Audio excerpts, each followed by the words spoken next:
कवच थे। इसीलिए इन बात को गोस्वामी जी केवल एक चौपाई में लिखे।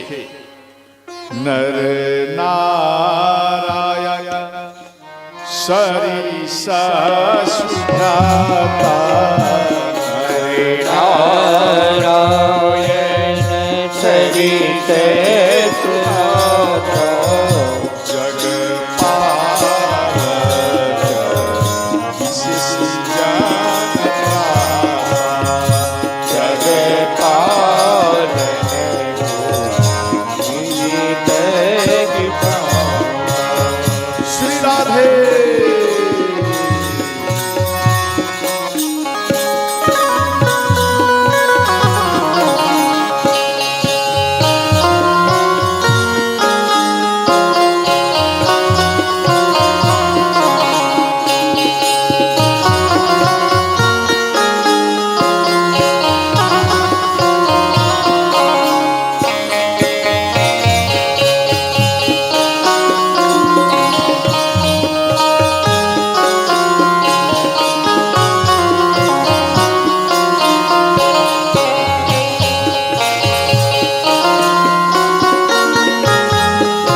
प्रहलाद जी 4 भाई थे, एक बहन।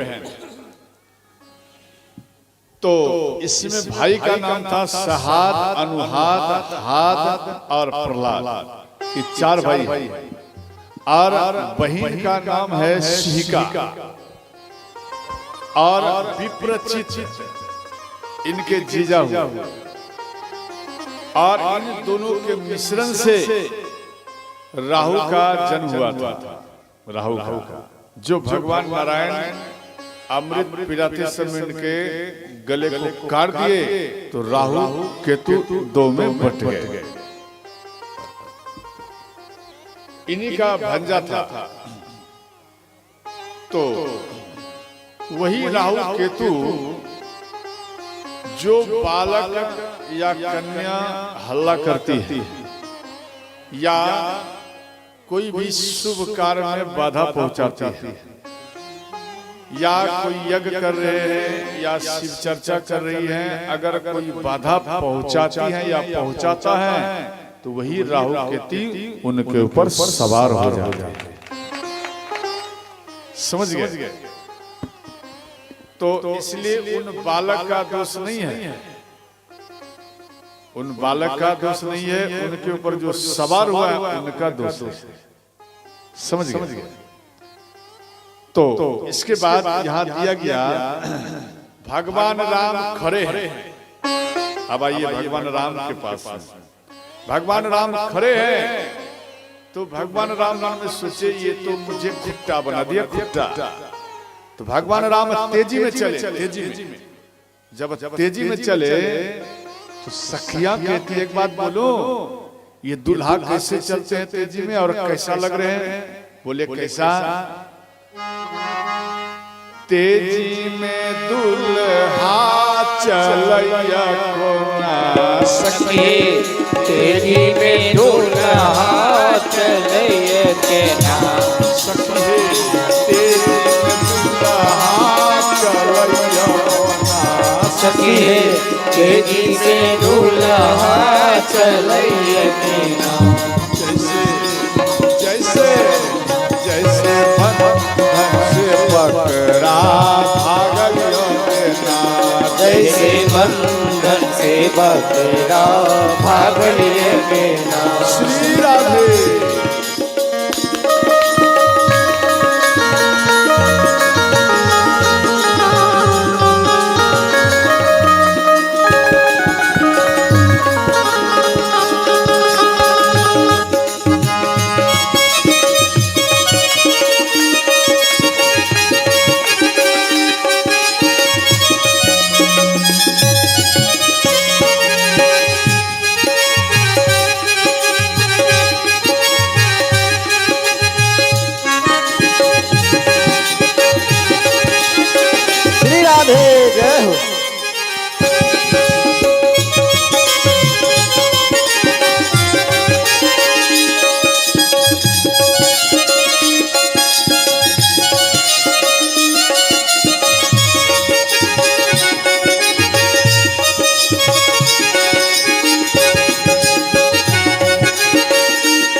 बकरा बना दिए भगवान को। कहते हैं ये तो बकरा है। दूसरी सखी बोली देख तू बार बार इतना सुंदर दुल्हे राजा को कभी कुछ बना देती है, अब तू बकरा बना दी, बता ये बकरा कैसे बनाए? बोले सखी इनका जो पूर्वज है उनका नाम है अज। अज माने क्या होता है बता? आप भी दिमाग लगाए, अज माने बकरा होता है, इसलिए इनका पूर्वज ही बकरा है, तो उन्हीं का तो वंश में ये है, तो ये भी बकरा हुआ। अब राम को बकरा बना दिया। देखो एक बकरा थे, बकरा माने पठा छोटे, और एक कुत्ता थे, ये दोनों जन्म लिए थे एक घर में। तो धीरे धीरे ये दोनों बड़े होते जा रहे हैं। जूठा कुछ बच जाए तो कुत्ता को दे दे, और इन पाठा को बढ़िया बढ़िया आइटम पावे, और गोदी में इनका लार प्यार करे। तो कुत्ता मन में सोचता है कि भगवान अगर अगला बार आप हमें जन्म देना तो पाठा में ही जन्म देना, क्योंकि इनका सम्मान प्रतिष्ठा ज्यादा बढ़ रहा है, और हमारा तो वही गति है, टंडा खाना, रात भर इधर उधर देखते रहना और जूठा खाते रहना। और इनको देखो महल के अंदर में रखता है, कमरे के अंदर में इनका स्वागत होता है, हर प्रकार का विटामिन इनको खिलाया जाता है। हमें तो केवल रिटायर मटेरियल देता है खाने की। इसलिए प्रभु अगला जन्म हमें देना। अब दोनों धीरे धीरे बड़े हुए, जहाँ बलि का टाइम आ रहा है निकट, पठा का बलि होगा ना, जहाँ जहाँ पठा का बलि का समय निकट आ रहा है, घर वाले व्यक्ति उतना मुढ़ी इनको खिला रहे हैं, खाओ जी, और प्यार करते हैं उनसे, खाओ, कभी तेल, कभी नहवाना, कभी स्वागत, ये सब इनके साथ में करते थे। और ये भी सोच रहे हैं, तो जब अंतिम समय आया कि अब इनका बलि होगा, तो इनको ठीक से नहवाए, और इनको ठीक से नहवा कर और इनका श्रृंगार किए। तो मन में सोचे, ये कुत्ता मन में सोच रहा है इसका श्रृंगार क्यों कर रहा है। और इसके बाद आ गया ढोल भी बोला, ढोल बजा वाला नहीं आते, ढोल बजा वाला। तो कुत्ता मन में सोचा कि ये पाठा का विवाह होगा। हाँ देखो ये पठा हमको बोला नहीं कि मेरा विवाह है, बाराती चलना, देखो ये कैसा है। एक जगह सब रहते थे, मित्र थे, कम से कम बोलना चाहिए। कोई बात नहीं, पाठा भी सोच रहा है सच में लग रहा है मेरा विवाह होगा। अब ढोल पिपी इनका श्रृंगार करना, सजा रहे हैं, और आगे आगे पाठा आराम से जा रहे हैं। इनके अंदर में ये सोच के मैं विवाह के लिए जा रहा हूं, और पीछे पीछे गंदना सब ढोल पिपी बजाते हुए, और कुत्ता भी दौड़ते हुए जा रहे हैं। कुत्ता मन में सोचे नहीं पूछा तो क्या हुआ, अपना मन से इनका बराती जाऊं। अब कुत्ता भी जा रहे हैं। जब काली माता के दरबार में पहुंचे तो इनके गले में माला पहनाया गया, इनके इच्छा अनुसार घास खिलाया गया। अब उसमें फुलाई देता ना, फुलाई या कुछ पुष्प रखते ना, तो उनको ठीक नहीं लगेगा तो मुड़ी को झाड़ देता। तो मन में सोचता है अरे हो गया, इच्छा हो गया, काली माता का इच्छा हो गया। तो सब आदमी इनको घेर कर बैठे खड़े हैं, सब घेर कर। अब कुत्ता मन में सोचे भाई हम तो देख नहीं रहा, कैसे देखूं? फिर भी किसी प्रकार से नीचे से अब देख रहा है कैसे विवाह होगा, जरा देखो।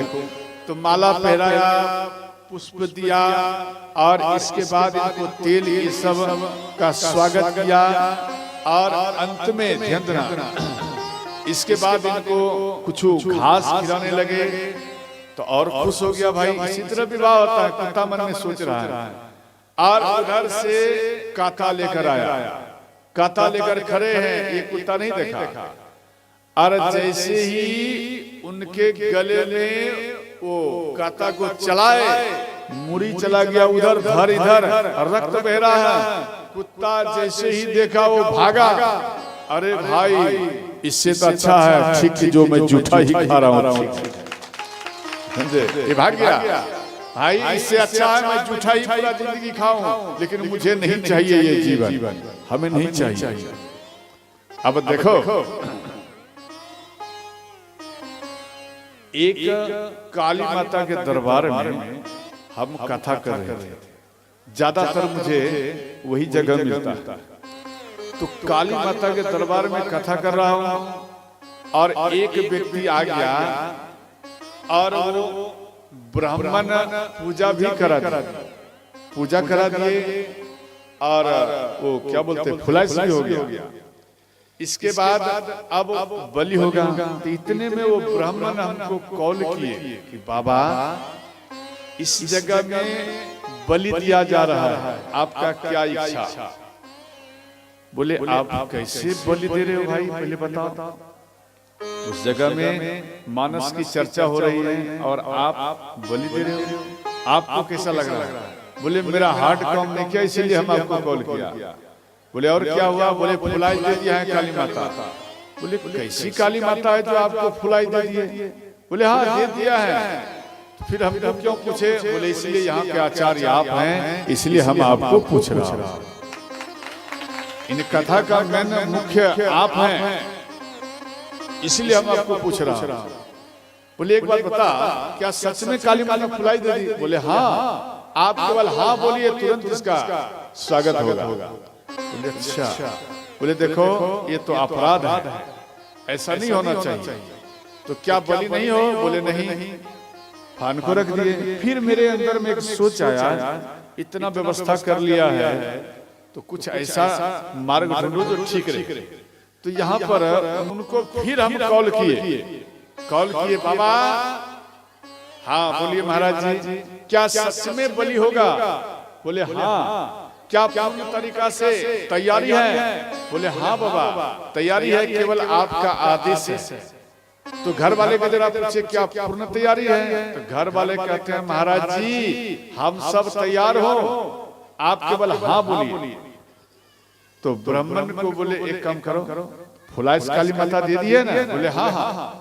एक काम करो उन पाठा के कान को काट दो, कान थोड़ा सा कान को काट दिया जाए और इसके बाद उनको छोड़ दिया जाए। तो ब्राह्मण उन घर वाले व्यक्ति को बोले इस सारा बात घर वाले व्यक्ति कहते हैं बाबा हम कान नहीं छोप सकते। बोले क्यों? इसलिए दूर दराज से मेरे रिश्तेदार सब आ चुके हैं। बोले अच्छा सब आ चुके हैं और इतना मसाला भी पिसा हुआ है, उसका क्या होगा? अब दिमाग लगा, इतना मसाला अभी ठीक से फुलाइस भी नहीं हुआ है, उधर मसाला पीस कर फिट है। दिमाग लगा, क्या ये ठीक किया? मसाला पहले दिया, काली माता कितना आशीर्वाद देगी। देखो एक शिव जी के भक्त थे, जय महादेव करते हुए उनके घर में हम गए थे और बैठे हैं और वो बाजार से आए और काला पन्नी में हजमोला लेकर जैसे ही आए तो मेरे ही सामने में रखे। हम मन में सोचे वो बोला जैसे ही रखे और हमको कहता हर हर महादेव। हम भी बोल दे भाई हर हर महादेव। उनको मालूम है कि ये भी जय महादेव है, हम बोल दिए हर हर महादेव। इसके बाद हम मन में सोचे एक केला लेकर आया है, एक आध केला मुझे भी देगा। हमारे अंदर में सोच और जब वो तुरंत कपड़ा को खोल दिया, लाल कपड़ा था, माला था, कंगन था, तो पहले कपड़ा को खोल के टांग दिया, माला को खोल के टांग दिया, कंगन खोल के टांग दिया और घर वाला वस्त्र जो है उनको पहन लिया। और इसके बाद कहते हैं हर हर महादेव। हम बोले हर हर महादेव, थोड़ा हम आ रहे हैं बाबा बैठिए। बोले ठीक है जाइए। तो हम बोले काला पन्नी में क्या है? एक आध पीस केला हमें भी दो, सुबह से खाया नहीं हूं। बोले बाबा इसमें जलफरी है। बोले जलफरी? ये जलफरी क्या होता है? तो दिखा, तो जैसे ही पन्नी को पलटे तो उसमें था मछली। मछली जलफरी। आप बोले भाई इसको जलफरी कहा जाता है? बोले हाँ, जल में ही तो ही फरता है, इसीलिए इसका एक नाम है जलफरी। अच्छा अच्छा, आज मैं जान गया कि इनका नाम है जलफरी। और ये घर गए, घर में पक्का 1 घंटा बैठे रहे। हम इधर बाहर में बैठे, और 1 घंटा में उन जलफरी का स्वागत करके, जो उनका स्वागत होना चाहिए, और खाया पिया, फिर नहाया। फिर ऐसी बात नहीं, नहाया प्रेम से, साबुन तेल लगाकर कंप्लीट सेंट मारकर बाहर आया। और इसके बाद उस लाल कपड़े को पहन लिया, रुद्राक्ष माला को पहन लिए, कंगन को पहन लिए, और हमको कहते हैं बाबा बोलो हर हर महादेव। हम भी बोलते भाई हर हर महादेव। बड़ा विलम्ब हुआ। बोले विलम्ब इसलिए बाबा हुए, जो ले गए थे ना जलफरी, हाँ उनको बनाया, उसके बाद सब उसको ठीक जगह में भेज दिया। बोले अच्छा अच्छा, फाइनल हो गया? बोले हाँ हाँ बाबा हर हर महादेव। अच्छा माता एक बात बता, क्या आपने ठीक किया? ए बोलो, ठीक किया वो जो किया?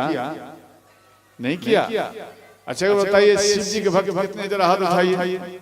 डरना नहीं है, ये तो पूरा 99% शिव भक्त है भाई। और मिही बाबा के कितने भक्त हैं, जरा हाथ उठाइए। मिही बाबा के कितने भक्त हैं, वो हाथ उठाइए। बहुत ही कम है। मिही बाबा के कम है, लेकिन शिव जी के चर्चा करने वाले व्यक्ति ज्यादा से ज्यादा है। क्या देना? देखो आपके अंदर में आपने क्या किया, उनको बना के खा लिया। एक बात बताइए, और आज मैं आदेश दे रहा हूं कि आप मछली मांस को बना लेना। समझ गए? अच्छा एक बात बताइए, घर में शिव जी का मंदिर होगा या शिव जी का नहीं होगा, तो कम से कम शिव भक्त उनके लिए पूजा के लिए जगह जरूर बनाते हैं। शिव जी का चित्रपट रख देते हैं। बनाते हो या नहीं? है या नहीं है? बोलिए। मेरे भी घर में है, आपके घर में है या नहीं? डर रही है क्या? है ना? ध्यान देना। तो उन जगह में या शिव जी का मंदिर भी हो, यहाँ शायद है। अगर घर में नहीं है तो शिव जी का मंदिर में मांस मछली आराम से घर में बना लेना ठीक से, और एक सुंदर थाली में उनको रख देना, और इसके बाद शिव जी के मंदिर में चली जाना, और आराम से शिव जी के शिवाला में इनको रख देना अंदर। बस समझ गए? या आप अपना घर में है पूजा, तो उसी में जाकर चढ़ाना और कहना भोलेनाथ भोग लगाइए। कौन कौन ऐसा करेंगे? हाथ उठा। आप ऐसा करेंगी? अरे बोलो, सुनती है या नहीं सुनती? कौन कौन ऐसा करेंगे? जरा हाथ उठाइए। नहीं करेंगे। क्यों? डर लग रहा है? शिव जी से डर रही हो? अरे बोलो हाँ, जो पूछ रहा हूं बताइए। क्या आपके अंदर में पावर नहीं बन रहा है? क्यों शिव जी से डर लग रहा है? आप उस टाइम में गलत बन रही है या सही बन रही है? बोलिए हाँ या नहीं। एक बात बोलूं, शिव जी का जो मंदिर है शिवाला, या आपके घर में जो शिव जी का मंदिर है,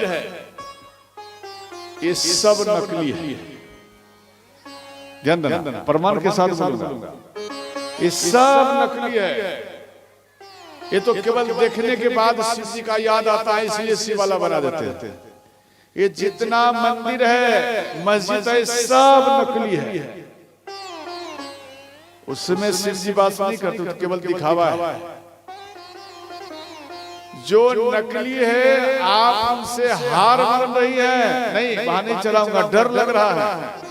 डर रहे या नहीं? उस मंदिर में नहीं चलाऊंगा और डर लग रहा है। इससे अच्छा है कि हम उन्हें चढ़ा ही ना हो।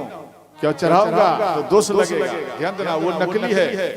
जो नकली मंदिर है आप उससे डर रही है, और जो ओरिजिनल मंदिर है, ओरिजिनल मंदिर क्या है? ये शरीर है, ये शिव जी का। अगर आप सच्चा शिव के भक्त हो तो ये शिव जी का यही शरीर है, और इस शिव जी के शरीर में, ये शिव जी का शरीर है, इसी में वास करते हैं, और ठीक से बनाकर मांस मछली मदिरा को इसी में डाल देते हो तो शिव जी कितना खुश होगा।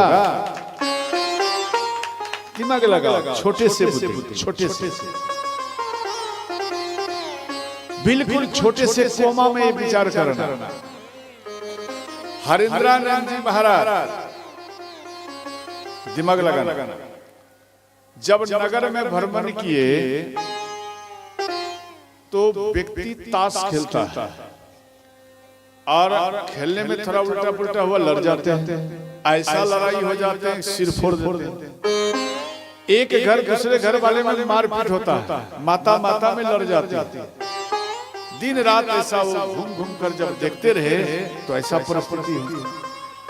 और कोई भजन नहीं करता, मांस मदिरा पीते रहते। तो हरिंद्रानंद जी महाराज दिमाग लगाए कि इससे अच्छा है ऐसा कुछ में ऐसा प्रयत्न करूं जो इन सब का प्रेम बढ़ जाए। तो इनका शिव का मूल मंत्र है ओम नमः शिवाय। हर व्यक्ति जानते हैं। तो ये पूर्ण बीज मंत्र हुआ। जैसे शिव पुराण को आप पाठ करेगी, पढ़ेगी एक एक शब्द को, तो 6 महीना लगेगा या साल भर लगेगा।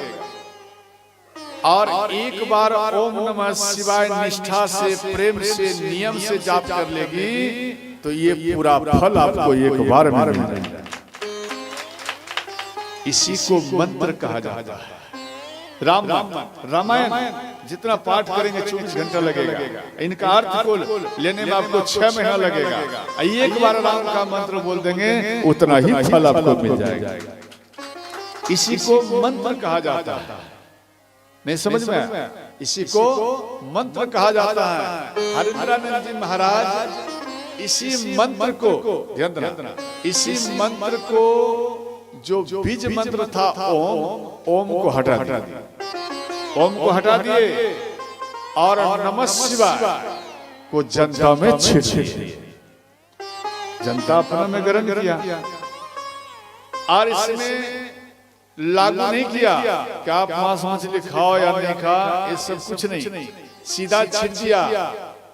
जनता के अंदर में पहले आदत आ जाए भगवान का पूजा करने। जैसे आपने अभी बोली ना कि बाबा हम मंदिर में ऐसा कम नहीं कर सकते, मांस मछली नहीं ले जा सकते, तो कम से कम उन शिव भक्तों के अंदर में इतना अवश्य चिंता होगा या विचार होगा, मन होगा कि कम से कम आज शिव जी को जल चढ़ाने के लिए जाऊंगा, अभी हम मांस मछली मदिरा नहीं पाऊंगा। ये तो निष्ठा जगेगा ना। तो कम से कम पूजा करेंगे और नियम लगाए कि 3 विधा, अर्थात प्रथम है नमन करण, नमः शिवाय माना नमन करण। तो किसका? तो शिवाय माना शिव का नमन करण। समझ गए? और इसके बाद नमः शिवाय और दया मांगना। दया मांगना क्या? धन दौलत नहीं, दया ये मांगना प्रभु मेरे ऊपर कृपा करिए और हमारे अंदर में सद्बुद्धि आवे, भक्ति बढ़े, ये दया मांगना। और इसके बाद चर्चा करना। चर्चा का विषय लाया गया कि चर्चा करना, वो भी डेली। तो जो माताएं शिव चर्चा में प्रवेश की हैं और उनकी पड़ोसी से बार बार लड़ाई होती है, तो वो शिव चर्चा वाली माता मन में सोचेगी कि हम पड़ोसी से अगर लड़ जाऊंगी तो फिर हमारे साथ में चर्चा कौन करेगा? दिमाग या कोई पड़ोसी है वो भी दिमाग लगाएंगे कि मेरा पड़ोसी है और हम जो बोलता हूँ वो भी सुनता है, तो अगर लड़ जाऊंगा तो फिर मेरा कौन सुनेगा? इसलिए उन दोनों में फिर प्रेम बढ़ जाता है। अब ऐसा प्रेम बढ़ गया जो 100 वर्ष में नहीं हुआ था परिवर्तन, ध्यान देना, वो 25 वर्ष में ही परिवर्तन हो गया।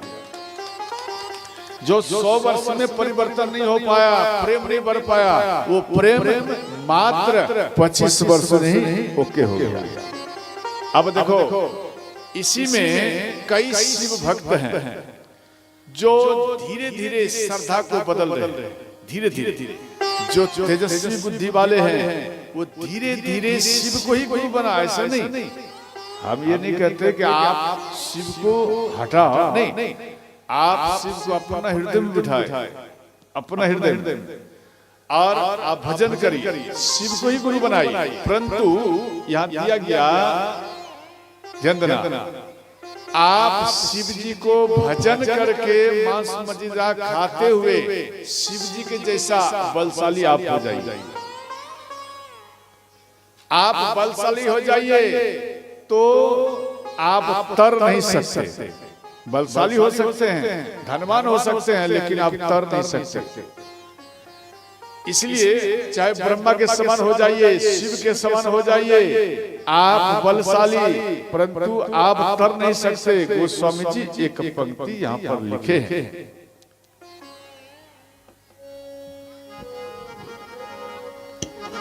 गुरु बिनु भवनिधि तरिया ना कोई,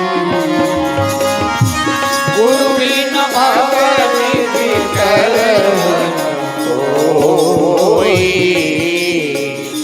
जो बिरंची शंकर होई, जो बिरंची शंकर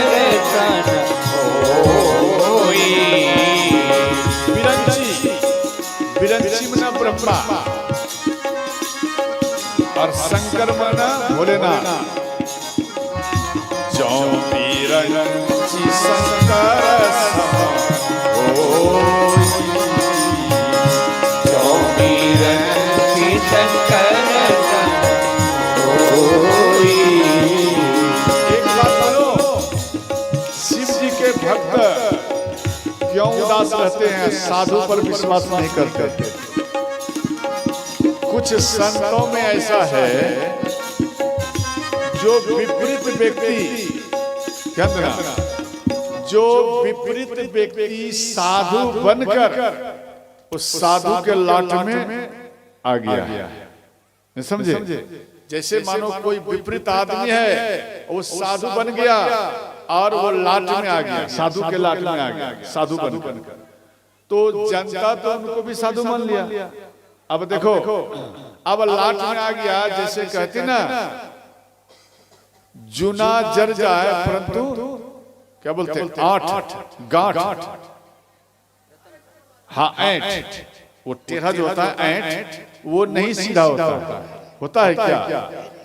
वो जल जाएगा परंतु टेढ़ा का टेढ़ा ही रहेगा। उसी प्रकार से कुछ संत में ऐसा व्यक्ति आ गया अंदर में, और कुछ ऐसा काम कर बैठ जाता है कि पूरा संसार के साधु को दाग लग जाता है। और साधु जो होते हैं वो सरल होते हैं, वो कभी किसी को कुछ कहते नहीं। क्यों? इसलिए वो सब भगवान पर छोड़ देते हैं। कर्म प्रधान विश्व करी राखा, जो जस करही तस फल चाखा। आप जैसा कर्म करोगे वैसा भगवान भोलेनाथ आपको दंड देंगे। इसलिए साधु किसी को डांटते नहीं है, सरल होते हैं। और ध्यान देना, तो इसलिए व्यक्ति का दूसरे संत पर विश्वास उठ गया, तो डायरेक्ट शिव जी का याद किया और डायरेक्ट शिव जी के पास में चरण में गिर गया, उनको गुरु बना लिया। देखो, पिता को, ध्यान देना, दादा को पिता बनाना क्या संभव है? दिमाग लगा, दादा को पिता बना सकते? दादा दादा ही रहेगा और पिता पिता ही रहेगा। इन संसार में, ध्यान देना, इन संसार में अगर आपको तरना है तो आपको गुरु बनाना पड़ेगा। तो आप बोलेंगे बाबा मैं किसे गुरु बनाऊं? हम ये नहीं कहता हूं किसी साधु को गुरु बनाओ। आपका विश्वास है तो बनाइए, और नहीं विश्वास है तो मत बनाइए। आपके घर में माँ है, पिता है, माँ पिता जिसने आपको जन्म दिया है, आपको उनके ऊपर तो विश्वास होगा। आप उसी से शिव जी का मूल मंत्र ले लीजिए। आप अपनी माँ से ही, पिता से ही मूल मंत्र ले लीजिए और अपना हृदय में बिठाइए। समझ गए? और जो साधु भक्त के धन को देखकर, शिष्य के धन को देखकर माला देता है, ज्ञान देता है, शिक्षा देता है और उनके धन को खींचता है, जैसे ये धनवान है, इनको शिष्य बनाओ, इनका सारा प्रॉपर्टी धीरे धीरे खींच लूंगा। ध्यान देना, कई संतों में ऐसा अगर गुण है तो वो संत वो नरक में वास करेगा। यहाँ पर दिया गया हरई शीश धन शोक हरई, हरई शीश धन शोक हरई, सो गुरु घोर रकम हो परई, सो गुरु दूर रकम हरई। श्री राम जय राम जय श्री राम जय राम जय जय राम, श्री राम जय राम जय जय राम, श्री राम जय राम जय जय राम। हर हर महादेव।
अगर माँ पिता पर भी विश्वास नहीं है तो कहाँ जाओगे? इसलिए माँ पिता पर विश्वास रखना पड़ेगा। और जिनको मानो माँ है ही नहीं, पिता नहीं है, तो कैसे लेंगे? देखो, आप शिव जी के मंदिर में जाइए, शिवाला, शिवाला तो आपके गांव में है। आप शिव जी के मंदिर में जाइए और शिवलिंग में अपना हाथ को स्पर्श करिए और बोलिए भोलेनाथ, आपके पास में जो महामंत्र है, मूल मंत्र जो आपका मेन मंत्र है, ओम नमः शिवाय, आप हमें प्रदान करिए। आप शिवलिंग को स्पर्श करेंगे, ध्यान देना, स्पर्श करेंगे तो उन शिवलिंग से ओम नमः शिवाय निकलते हुए आपके शरीर के अंदर में प्रवेश कर जाएंगे और आपके शिव जी गुरु हो जाएंगे। ध्यान से समझना।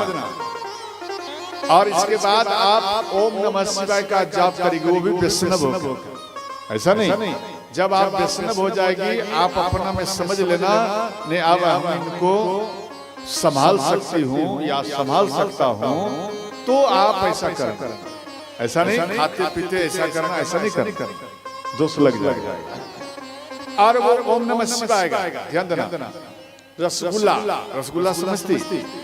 रसगुल्ला को हाथ में रख दिया जाए तो क्या मीठा लगेगा? आपको मीठा लगेगा? अरे बोलो ना हाँ या नहीं माता, नहीं लगेगा। इस रसगुल्ला को उठाकर सिर पे रख दो, क्या मीठा लगेगा? नहीं लगेगा। और इसी रसगुल्ला को उठाकर जीवा पर केवल स्पर्श कर दो तो पूरा शरीर ही मिठास हो जाएगा। उसी प्रकार से मेन जगह में आपको शिव जी का याद करना पड़ेगा, तभी आपका जीवन में परिवर्तन होगा। बात समझ गई? और विशेष कथा आपको जाप करने का नवधा भक्ति में बताऊंगा। समझ गए? नवधा भक्ति अष्टम दिवस में जितने भी शिव भक्त हैं, ऐसे तो यहाँ कम संख्या भी हैं और कुछ व्यक्ति सुने होंगे या नहीं सुने होंगे, तो आप सबको सावधान कर देना।